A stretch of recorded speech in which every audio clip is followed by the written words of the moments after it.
What's going on, Fort Worth family, man? It's the kid FortWorthFabian, BigBossFabo. I'm going live for, a quick live stream this evening. How's everybody doing, man? Funnel in, join the live stream if you can. But as you can see by the title, man, I'm doing the Explore With Us reaction to These Boys Went Through Hell, the Dozier School of Horrors.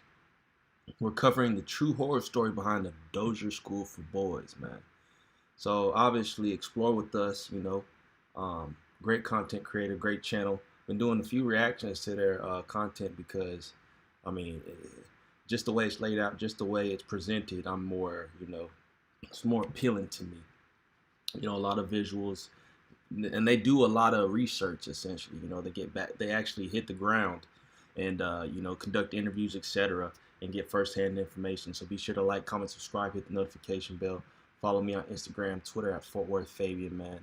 If other people are trying to funnel into the live stream, I'll definitely give it a few seconds. But we're gonna get this started in a few moments. So obviously hit the like button when you funnel into the live stream.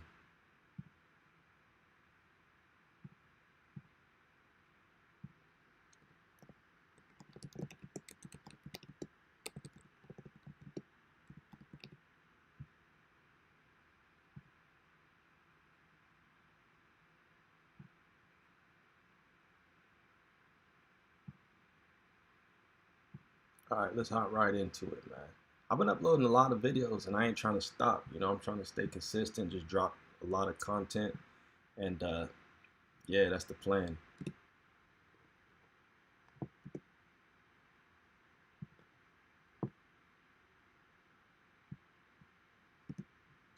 What's up, Ewoo crew? It's the Raven, here to share another shocking, interesting, or just strange but very true story with you. I love when this dude narrate, man.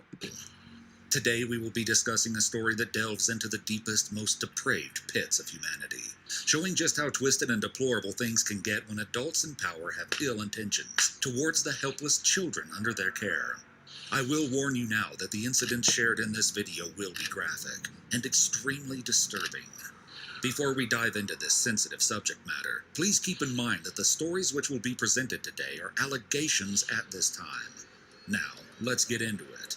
The Arthur G. Dozier School for Boys sits in the quaint Florida town of Marianna, nestled in the state's panhandle a little ways west of the capital, Tallahassee. For 111 years, the formidable reform institution sat as a warning, whispers from all across the Sunshine State and southeastern U.S., echoing the same message. Don't get into too much trouble, or else you're going to get shipped off to the Dozier School. Many citizens likely revered the institute as a strict and rigorous program that would help get young delinquents back on track in life. But behind closed doors, these young boys were being broken beyond repair.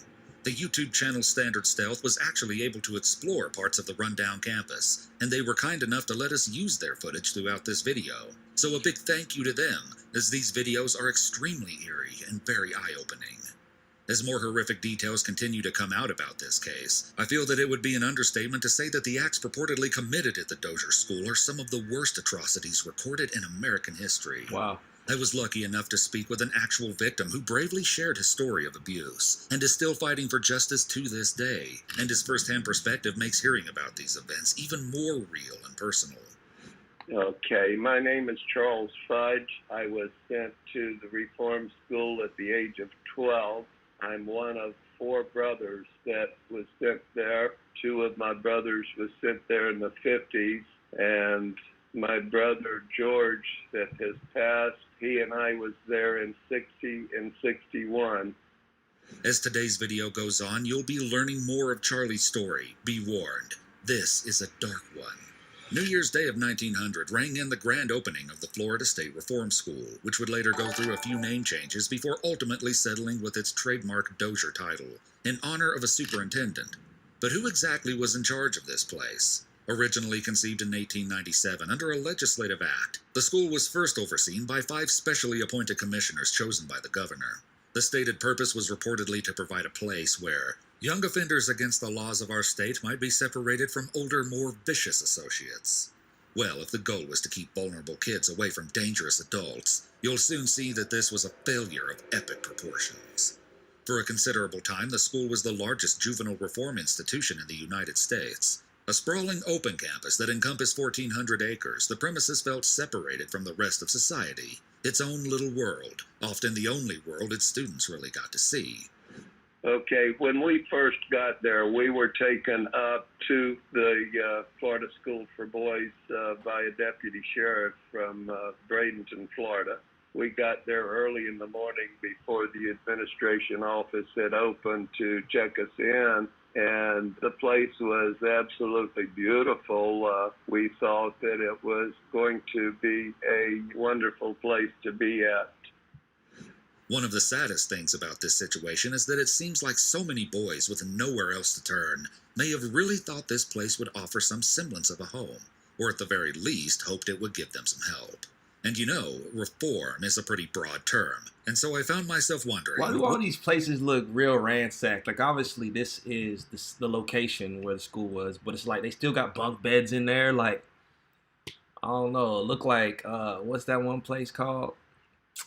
Dang. Chernobyl.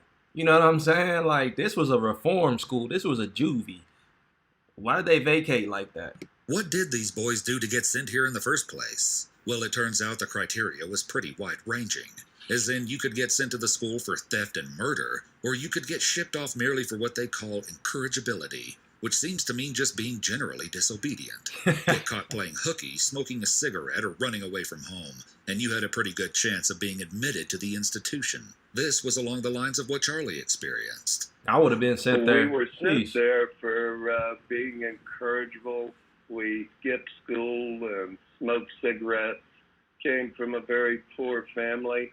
Mother and dad had divorced, and we kind of had to raise ourselves at early ages. Former student Jerry Cooper told NPR that even a lot of orphans who simply had no place to go were sent to Mariana. He says overall, the inmates at Dozier weren't bad kids. Sure, they might have needed help in some respect, but this wasn't the place to find it. From the very beginning, the facility was subject to scrutiny. As early as 1901, there were reports of children being chained to walls, and a 1903 investigation stumbled upon the chilling discovery that the school was allegedly using leg irons on the students. Still, despite 6 total investigations being conducted during the school's first 13 active years, little was done to intervene or improve the basic quality of life for the boys, and this was only the start. A school cemetery called Boot Hill was designated on the north side of campus, an unusual addition for a youth facility in most cases. But the Dozier School soon witnessed a disproportionate number of deaths, with a 1914 dormitory fire wiping out 6 students and 2 staff members. Soon after, the flu epidemic of 1918 was reported to have tragically killed 11 boys. And despite periodic investigations in the century that followed, the Dozier School was allowed to continue operating with little interference. So it wouldn't be until 2012 when research... So all this happened of, like, what, natural causes? Obviously, like the flu, but the fire that started, there's an arsonist or what? What's going on here, bro? Florida School for Boys at Mariana. Researchers from the University of South Florida, who had been authorized by the state to conduct a forensic anthropology analysis of the school grounds, would uncover sickening evidence that shocked and disturbed the entire country. 55 burials were found on Dozier School property, and a record of 98 deaths were found in historical documents. And then in 2019, workers surveying the grounds with a ground-penetrating radar in preparations to clean up the area of any pollution located something far more gruesome. What appeared to be a possible additional 27 graves. What? And while authorities certainly weren't prepared for this jarring outcome, it would be a lie to say that it came as a complete shock to them. So what was they telling the parents? So they disposing of these kids' bodies and just like, oh, your son ran away. This is eerily similar to a story I've heard, but I can't recall it. That's because the Dozier School was actually shut down in June of 2011. Closely following an alleged failed annual evaluation in 2009. From what I was able to gather, a large number of complaints alleging mistreatment by the guards to the inmates was in part to blame for the school's poor performance. Bro. Apparently, a 2010 report even found that some boys claimed to be subject to sexual misconduct by the staff. With all these alarming discoveries, it isn't hard to see why the state soon pulled the plug. Although, interestingly, budgetary limitations was the main reason ultimately cited for the closure. Either way, after 111 years of suspicious activity, officials finally put an end to the institution. But how in the world did all these young boys die? Well, as former students have begun raising their voices and sharing horror stories of their time at the school, the real crimes which are alleged to have taken place at the infamous Dozier School are coming to light, and they are far more extreme and disturbing than anyone could have ever imagined. To put it plainly, the Dozier School is now accused of carrying out a long-standing tradition of alleged abuse, beatings, torture, and even murder. But before we get into the ongoing investigation, it is important to know the questionable history of the institution and all the red flags that should have led to its demise long ago. The early years of Dozier were fishy enough as is, with so many supposedly accidental or disease-driven deaths being largely brushed off by the public. But the school's reputation would take another serious hit in 1968, when after visiting the premises, Florida Governor Claude Kirk lamented that somebody should have blown the whistle a long time ago. He documented holes in the leaking ceilings and broken walls, bucket toilets, and no heat in the winter, ultimately declaring it a training ground for a life of crime, and quipping that if anyone found out their own kids were being kept in such circumstances, they'd be up there with rifles. Overall, it seems that living conditions were horrible and the campus was seriously overcrowded. The school underwent several staff and management shifts, but still, things didn't get any better. As the early 80s rolled in, yet another inspection claimed that the outrageous practices of hog-tying boys, and even confining them in isolation for weeks at a time, were purportedly taking place at Dozier. The list Throw 'em in the hole. really ends, and covering every messed up practice documented at the school would take hours. But now I want to focus directly on the individuals. The men like Charlie, who say they were silenced as boys, but now are coming forward with their stories. And within these first-hand accounts that give us a glimpse into the world these young students found themselves trapped in, is where things get truly sickening and heartbreaking. At the forefront of this movement is a collective who call themselves the White House Boys. Their name comes from a notorious building on campus, a small concrete block detention center, and without a doubt the area of the Dozier School they feared the most. This is said to have been the site of brutal, torturous beatings. Charlie got sent here almost immediately after arriving.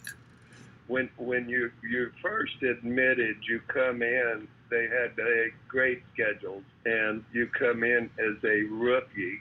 And if you make 4 weeks as a rookie, then you go up the ladder to which next would have been an explorer.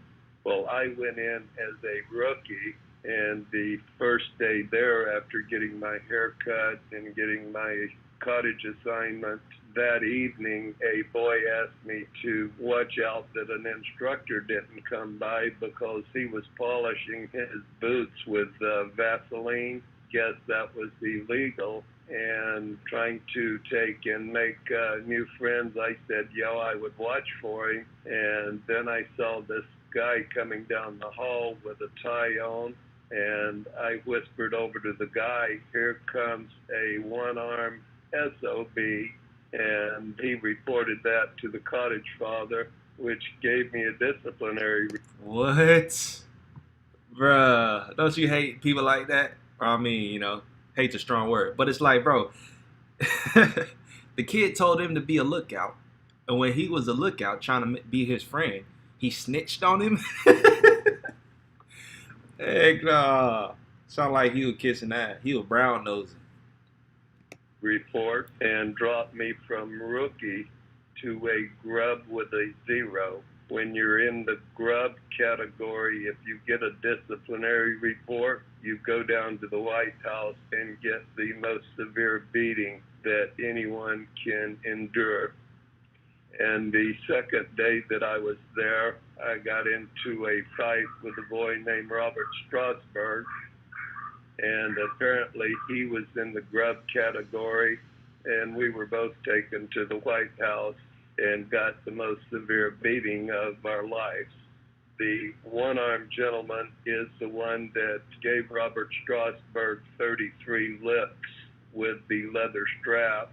Mr. Hatton was the one that gave me 31 licks with the leather strap. Sheesh. And this leather strap is over 1 foot long and about 4 inches wide, that had some kind of an insert that made it heavy and harder on a person's back and bottom wherever the strap hit was from your knees up to the middle part of your back.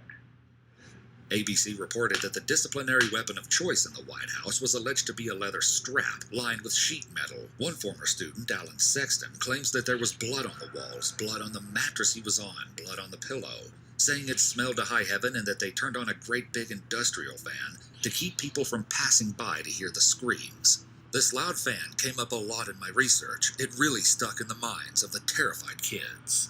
Yes, there was a fan that, sounded like an airplane propeller that made the very loud noise, and that's the first thing that they turned on after the lights came on. And that just put fear in you just from the loudness of that fan going on, which I'm sure they did that to cover up the loud hits of the beating. I don't get the point of this. Like, abuse ain't the answer. I mean, I know they try to like whip these kids into shape, but why do they think like, oh, beating somebody to a pulp is like, oh, we gonna get these boys into shape this way?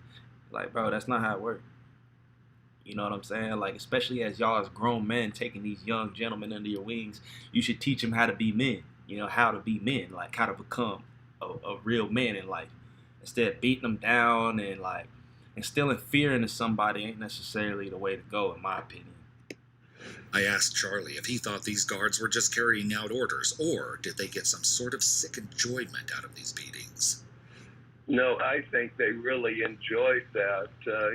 I was told by other boys that had been beaten that the instructors wanted to see who made the boys hurt the most. Different names for the White House. We called it also the ice cream factory. The reason the name the ice cream factory came out was because of all of the colors of our backside, from bleeding to black and blue and every color that was imaginable. Every man's story of their time in the White House is hauntingly similar, but each reveals new details, little things that paint the bigger picture of the alleged systematic abuse. Here are some of those men and their stories. Jerry Cooper says he received the worst beating he ever got at the school, allegedly getting dealt over 100 lashes at 2 o'clock in the morning, searing the cloth of his nightgown and his underwear into his skin. He says he was sure he wasn't going to survive. He has stated that the first blow lifted him 1.5 feet off that bed, and that every time that strap would come down, you could hear the shuffle on the concrete because their shoes would slide, and you could hear the shush-shush bam. Robert Straley alleged in an interview that the staff would line the boys up against the wall. He recalls being at the end of the line, and he says they took the first boy in, and you could hear grunts and then groans, and then that turned into screams and just, oh God help me, and mommy, and noises I'd never heard before, people in real pain. And finally, Roger Kaiser. He claims there was little pieces of lip on the bed which boys had bitten off as they were being beaten. He says he jumped up and looked at the staffer, and the look on that man's face told him all he needed to know. Roger says he felt certain the man was going to beat him to death. Some former inmates allege being flogged until they lost consciousness. Sadly, the alleged mistreatment at the school reportedly didn't end when the boys stepped out the doors of the White House. Allegations have been made that there was a dungeon in the cellar of the dining hall where sexual assault would take place. One survivor of the school reports witnessing a boy tumbling in an industrial clothes dryer before his body was later removed. Another alleges they saw a boy beaten and left to die in a bathtub. Whoa. He guessed the boy had been mauled by the dogs after trying to run away, but he never did find out for sure. One former student. So these parents were obviously not looking into any details regarding this school. Because if I'm sending my kid to juvie or something, or he got to go to juvie or like some type of boot camp, obviously you want to know what goes on there. You find out your kid's being put into a dryer or a washer and his body's been spinning around. Like, bro, did they have any contact with the outside world? This is not... Nah, bro, this is crazy. Student claims he was ordered to dig 3 holes behind the chow hall, but only at nighttime, 4 feet deep and as long as a boy. One man who did an interview with WSRE Pensacola told a sickening story, in which he alleged that once when the boys were being made to take their clothes off and receive their physical and vaccination shots, one boy was grabbed inappropriately by a doctor who giggled. He alleged that 10 minutes later the doctor approached the boy to give him his shots, and the boy was crouching down and freaking out, saying, "No, no, no, and trying to back away. At this point, the man alleged that the doctor grabbed the boy, started slapping him, and said, "Shut up, shut up, shut up." Another horror story was highlighted just recently, when the first body exhumed from the school grounds was identified. The deceased boy's sister then told the following story. The 14-year-old boy named George Owen Smith had apparently tried to run away a few weeks into his stay at Dozier. When he was caught, she says he eerily wrote home to his family, "I got what was coming to me." After that, they never heard from him again. When his mother eventually grew worried and wrote to the superintendent asking where he was, she was allegedly told he had run off again and they had no idea where he was. The mom was not having it, and one day she wrote to the school, saying she would be driving to Mariana and would not leave until she knew what happened. At this point, 4 months had passed since his disappearance, but miraculously, the day before his mother arrived to investigate, the school allegedly found his severely decomposed body under a house all of a sudden. What? They purportedly offered the explanation that he'd caught pneumonia and died there. This explanation never sat right with Owen's family, and another student later told them he was with Owen when he actually made the second runaway attempt. He alleges that he last saw the boy fleeing across an open field as 3 men fired rifles at him. To make matters even worse, it is alleged that although Owen's family told authorities to hold the boy's remains at a local funeral, as they made the drive to Mariana, when they arrived, they say they were only shown a mound of dirt by the superintendent, and were told that he was already buried in an unmarked burial ground. It is heartbreaking to imagine how many others could have met a similar fate as Owen, and how it must have felt to be a student at the school just seeing others, maybe acquaintances or friends, just disappear without a trace, and wonder if you were going to be next. Those who were lucky enough to survive their time at the school have emphasized just how much the constant stress from the unhealthy environment during their crucial formative years has impacted their lives even all these years later. Many reportedly struggle with alcoholism or substance abuse, and some simply fell back into a life of crime. Always in a state of fear and intimidation, never no love shown or kindness. You carry this story with you your whole life, and you don't realize how much anger you have in you, which I just, like, where are the parents at in this, you know? That's my thing. Like, you sending little kids to this camp, and it's like you got no clue what's going on there. That's wild to me, man. I was a little knucklehead when I was a kid. I got in a lot of trouble, but I never, you know, I don't know. I went to like a first offenders program one time, but after that, I was kind of like, I wasn't even scared. I was more so like, you know, like upset that I had like broken my mom's heart. Basically, like my mom was like upset when she found out that I got into this trouble. Obviously, I'm not gonna detail what happened, but you know, like when I saw how it affected her, that's when I was like, man, I don't want to get in too much serious trouble anymore. But yeah, man, I wouldn't say that scared me necessarily. But ever since that moment, I never really got to like major trouble like that. So, you know, I have been married 3 times, and I can guarantee that most of us that endured the beating there, even though we may have not beat our kids or anything, our wives, just the anger inside was very quick to be shown if things didn't go our way. And I know the wives endured very nasty, foul language coming out of my mouth when I was angry. But, you know, I never took and beat my children because of what I had went through. You know, did I give them a little spank with my hand? Yes. But I could just never think of how someone as big as these people were could take and beat a child the way they did. Charlie emphasizes how little communication they were allowed with the outside world.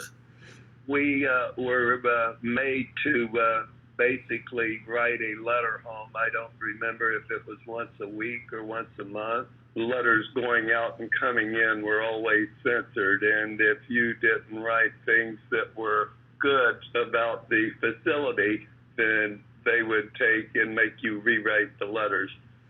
Charlie claims that mentioning anything about what went on in the White House was strictly off the table. Definitely. So obviously, I just don't get how all these guys were on the same page, like the counselors or whatever they are.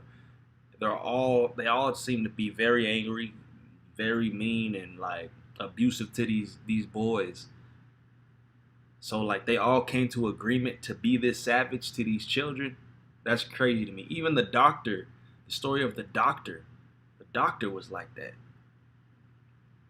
They hold a weekly meeting. Okay, this is how we can savagely destroy these children. Like all these dudes must have had like super trauma or a really messed up past. That's the only thing I could attribute that to. That's crazy. Anybody ever told parents about anything that went on there, you were subject to a beating. But there was yet another awful reason why the boys would get beaten, and it stemmed from segregation. Unfortunately, like most educational institutions at the time, the Dozier School divided their campus into two sections. The south side was for white students, while the north side was designated for black students. And, you know, when I was there, you had the white campus and the black campus. We were not allowed to speak with the blacks or vice versa. If you were ever caught speaking to a black person when they were on the white campus, that was an automatic beating down at the White House. Wow. This trend of racial discrimination at Dozier leads us to another really questionable part of the school's procedures. I'll preface this by saying, and I think you'd agree with me, that from what we've seen so far, this reform school was not doing a great job reforming anyone.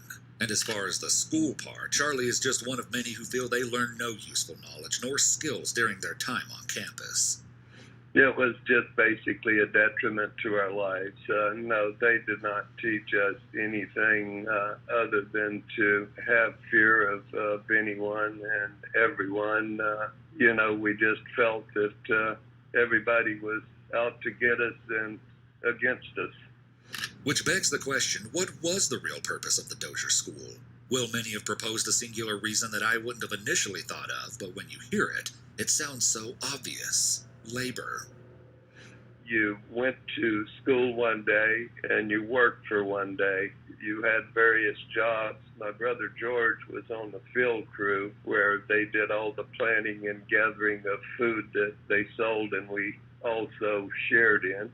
And I was on the land crew where we took and kept the grounds mowed and cleared, and the only kind of lawnmowers we had was the old push lawnmowers that had the cylinders, nothing gas. It was all just manual labor. You know, it was basically slave labor. Most of the people that were sent there and beaten and abused ended up with their whole lives screwed up. Most of them ended up in prison, and very sad and shameful. Many now theorize that a top priority of the Dozier staff was procuring as many students as possible in order to secure what could essentially be seen as slave labor. The campus reportedly featured a dairy farm, brick plant, and printing press, where the boys were made to work, and those businesses raked in hundreds of thousands of dollars in revenue for the establishment. Perhaps this greed could explain the overpopulation of the school, and why so many boys were admitted for such seemingly petty reasons. Maybe staff wanted to pack as many boys into the cottages as possible, in a bid to secure more free laborers. What's more, while the white students were reportedly put to vocational work like woodworking and industrial shops where they may be able to get a certificate, the black students were reportedly forced to work in the fields. Atlanta Black Star reported that they even were made to cut down timber in gator and snake-infested swamps. And just to further highlight the racial disparity which was prominent at the school, a later report found that African American boys were 3 times as likely to be unnamed in historical records and buried in unmarked locations. Dang. It is evident that there was no shortage of alleged corruption and secrecy going on at this I institution. ain't even care. Now countless men say that both the physical and mental scars inflicted upon them have yet to fully fade. As for the end of Charlie's story at the school, he says after the traumatic early experience he allegedly went through at the White House, he kept his head down and tried to fly below the staff's radar as much. And these kids were getting sent to the school for like dumb stuff, like getting caught smoking a cigarette, skipping school, running away from home. Like if your parents don't have no type of discipline, you know, established in that household, like you smoking a cigarette, your parents can't just ground you, discipline you, or like, you know, you get your spanking from your mom and your dad. Like, you got to get sent to a whole school for just messing up one time where they beat you to death? Like, that's crazy. Much as he could. After that beating that I had endured, I just kind of kept to myself, kept my mouth shut and worked very hard just to get out as soon as possible. Basically went from the bottom of the ranks to the very top of the ranks, and then once I had reached the top of the ranks, I think I was home within 3 or 4 weeks after reaching the top category. They gave me, I think, a quarter and put me on a bus to go back to Bradenton where my mother was, and at that point they allowed me to buy a pack of cigarettes.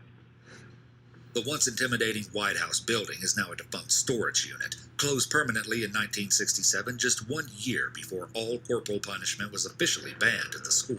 But the atrocities it is alleged to have seen can never be erased. At a ceremony in October of 2008, an emotional moment took place at the site. White House Boys members placed a historical plaque recognizing the abuse on the cold concrete White House, sending a message that they were taking the power back. Remember the children who passed these doors, we acknowledge their tribulations and offer our hope that they have found some measure of peace. May this building stand as a reminder of the need to remain vigilant in protecting our children as we help to seek a brighter future. Moreover, we offer the reassurance that we are dedicated to serving and protecting the youth who enter this campus and helping them to transform their lives. So this place is still open? At that time, the state sealed the building. I asked Charlie what spurred him to speak openly about his experience and how the collective unit of the White House Boys came to be. My brother George had passed away. I guess he had heard something about the story on a news channel, and the more that we had heard about it, a group was formed that was called the Official White House Boys, and we would take and have a yearly meeting and, was helpful to one another, telling our stories to each other and having something positive come out of something that was so evil. And yet, despite all the men who have come forward with similar stories, claiming to have experienced abuse at the hands of Dozier School staff, it seems like no consequences have ever been dealt to any of the men who have been named in the allegations as those who carried out the punishments. Past investigations have been closed because they could not either substantiate or dispute the claims due to the passage of time, and a lawsuit was shut down because the statute of limitations had run out. It's interesting to note that family members have come to the defense of the accused former staffers. They feel the allegations are false or exaggerated and emphasize that the people they know wouldn't have done such things to children. Yeah, okay. Still, the White House Boys say they saw a different side of these men. Tidwell, I think, was one of the very last staff members that died here a couple weeks ago and in his 90s. And he was the one-armed guy that was one of the worst beaters of them all. He was very, very, very strong. He could take a boy that was 12 or 14 years old with his one hand and just snatch him up by the neck off the floor. I regret that I was not there because after being on the lawn crew, you don't have a choice of where they take in and move you. And they moved me from being on the lawn crew to becoming Tidwell's office boy. Charlie and I went on to speak a bit about the multitude of graves found at Dozier, and he spoke on some of the odd findings from these exhumations. There was one body that was supposedly sent to Pennsylvania, and Dr. Kimberly went up and had that supposedly body exhumed from where it was buried, and they opened the casket. There was no body in it. It was just old scrap wood that had been placed there to make weight for people to assume that there was a body in it because it was a closed casket when it was buried.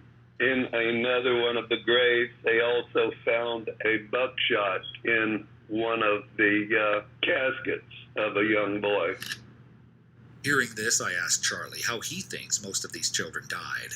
It was hard for me to see how anyone could just brush off the discovery of so many graves and say it could have all been the result of natural causes. I'm positive that some of the children were beaten to death and probably caused a heart attack. The facility where they took and beat us, they took and made you bury your head in a nasty pillow, which it was an iron cot, a little single cot. and you had to close your eyes and bury your head in that pillow and hold on to that cot while they beat you.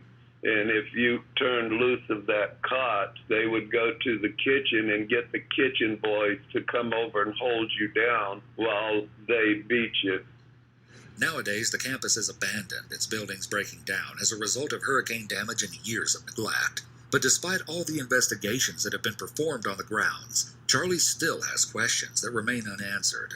And I have always said that the graveyard that's called Booth Hill is over on the black campus. And when I was there, I always saw a graveyard that was on the white campus. And I've been told that it is a historic graveyard, and they have never taken and done any kind of ground penetrating radar or any kind of flyover radar. They, I feel, do not want to explore that graveyard. They say it's not on the property. I think when I was there that it was part of the property because it was always cleanly mowed and kept up. And now you can't even see the graveyard because of the overgrowth. When Dr. Kimberly did their last examination of the property, they used a lot of the older LiDAR things. We were promised to go up there when they did that to where we could point out specific areas. That was promised to us by Secretary Lee, which that never happened. And at the last conclusion of Dr. Kimberly's report, some of us was there in Tallahassee.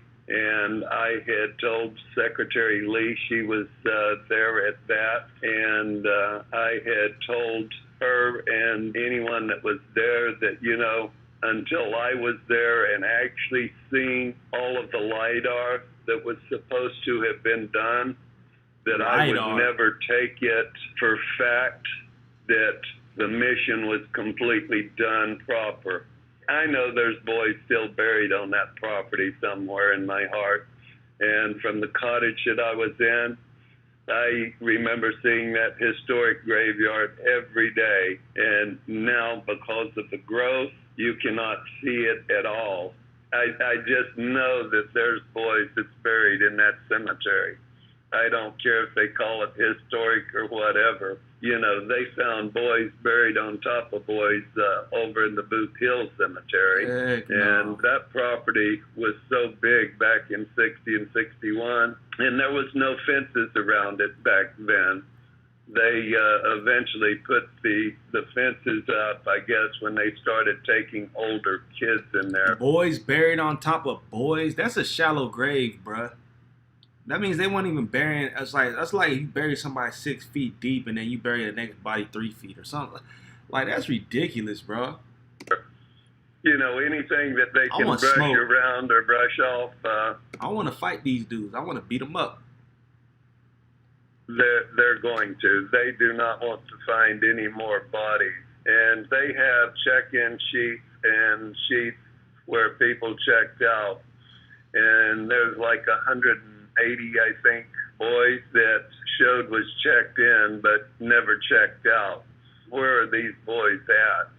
It's horrifying that they are doing this. The FDLE came in and took all of the records, and I understand they destroyed the records. I don't know why the FDLE would do anything like that.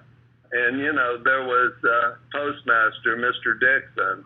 He was also the scout leader, which very few people got to become scouts while there. And I was in the scouts and was on what was called the Beaver Patrol.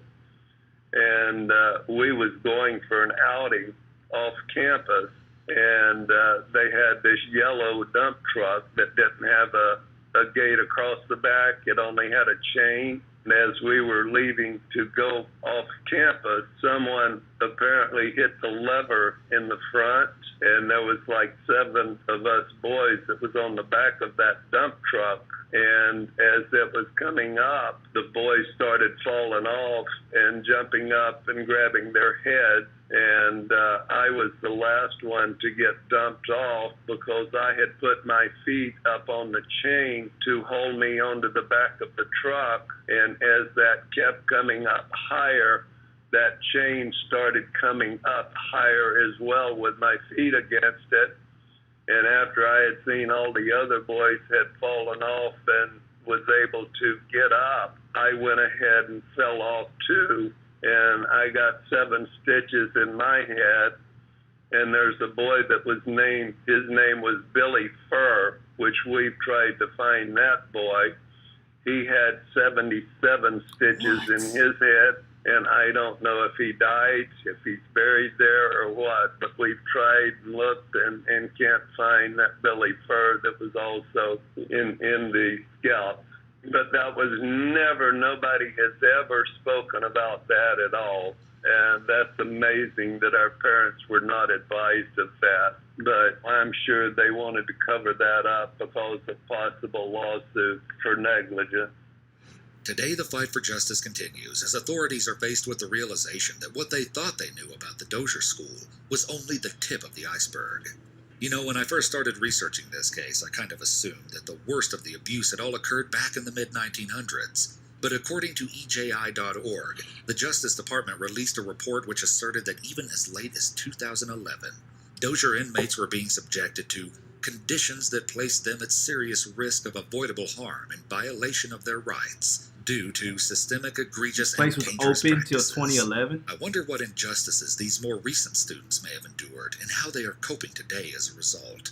As of 2021, the White House boys are still fighting for legislation that would pay them reparations as an attempt at compensation for the abuse they claim to have endured at the hands of the state. As of this year, they are still making trips to the Florida Capitol in efforts to drum up support for their cause.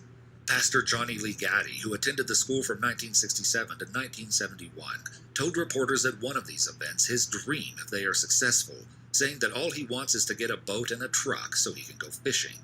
I looked a little into his history at the school and found an article which states that he claims he once saw a boy's severed hand in the garbage he was made to haul out. Allegedly, he was warned to keep his mouth shut unless he wanted to end up in the same position.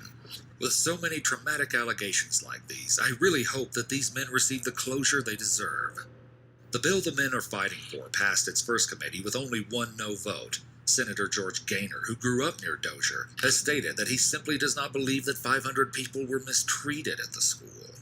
There are people, especially the one person named Mr. Gaynor, that voted against a bill which he has ties to Jackson County. And a lot of us guys have made attempts to take and have a conference with Mr. Gaynor to get him to understand that this really took He's in on it, bruh. and let him know that these things did happen, which deep down I feel that he knows exactly what happened there.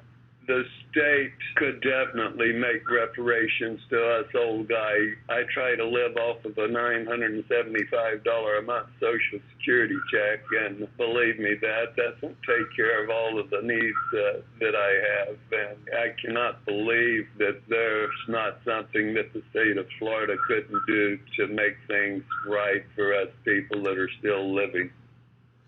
But there is still hope for the White House boys, as Senate sponsor Darrell Roussan is determined to make things right. Roussan helped to spearhead one of the biggest milestones in this case, a formal apology from the Florida legislature. It happened back in 2017 and acknowledged that the treatment of Dozier students was a violation of human decency. Now Roussan is speaking up to say that there must be a way for the great state of Florida to move past empty words of apology to concrete actions of retribution.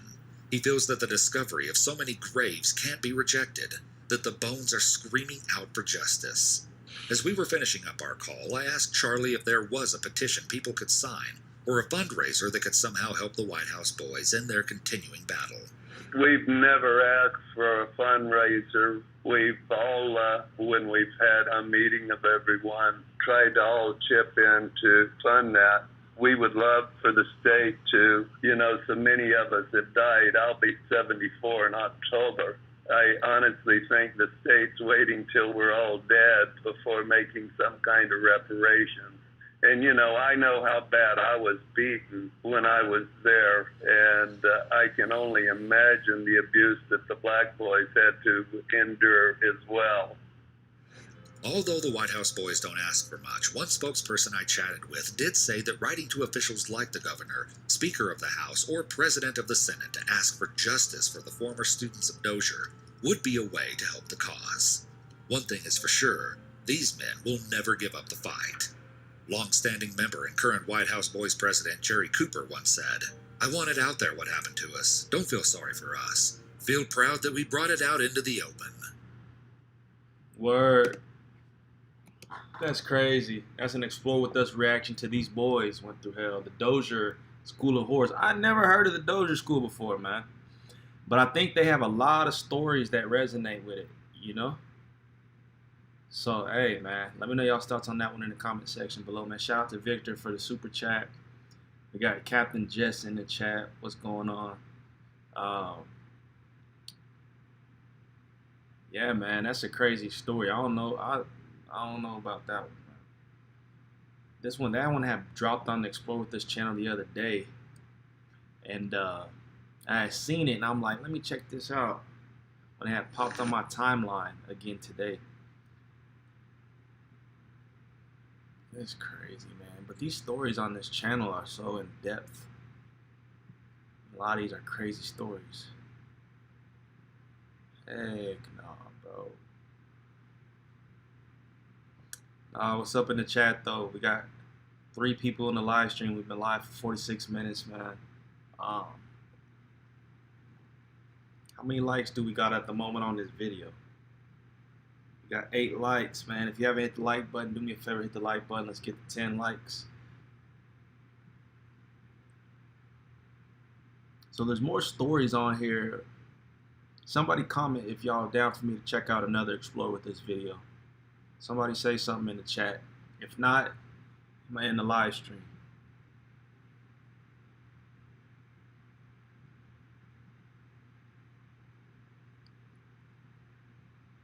The case of the Tinder killer. Heck nah. Look at some of these videos, man. We got 3 people on the live stream right now. The case of the Tinder killer.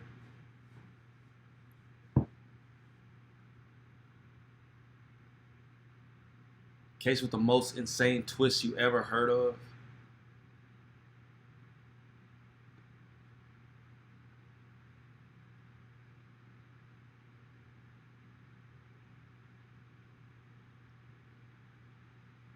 Crazy all this wild stuff be going on in the world, man. You know what I mean? Like, so much corruption, it ain't even funny. Got 3 people in the live stream, ain't nobody saying nothing, so I guess I'm gonna go ahead and end the live stream.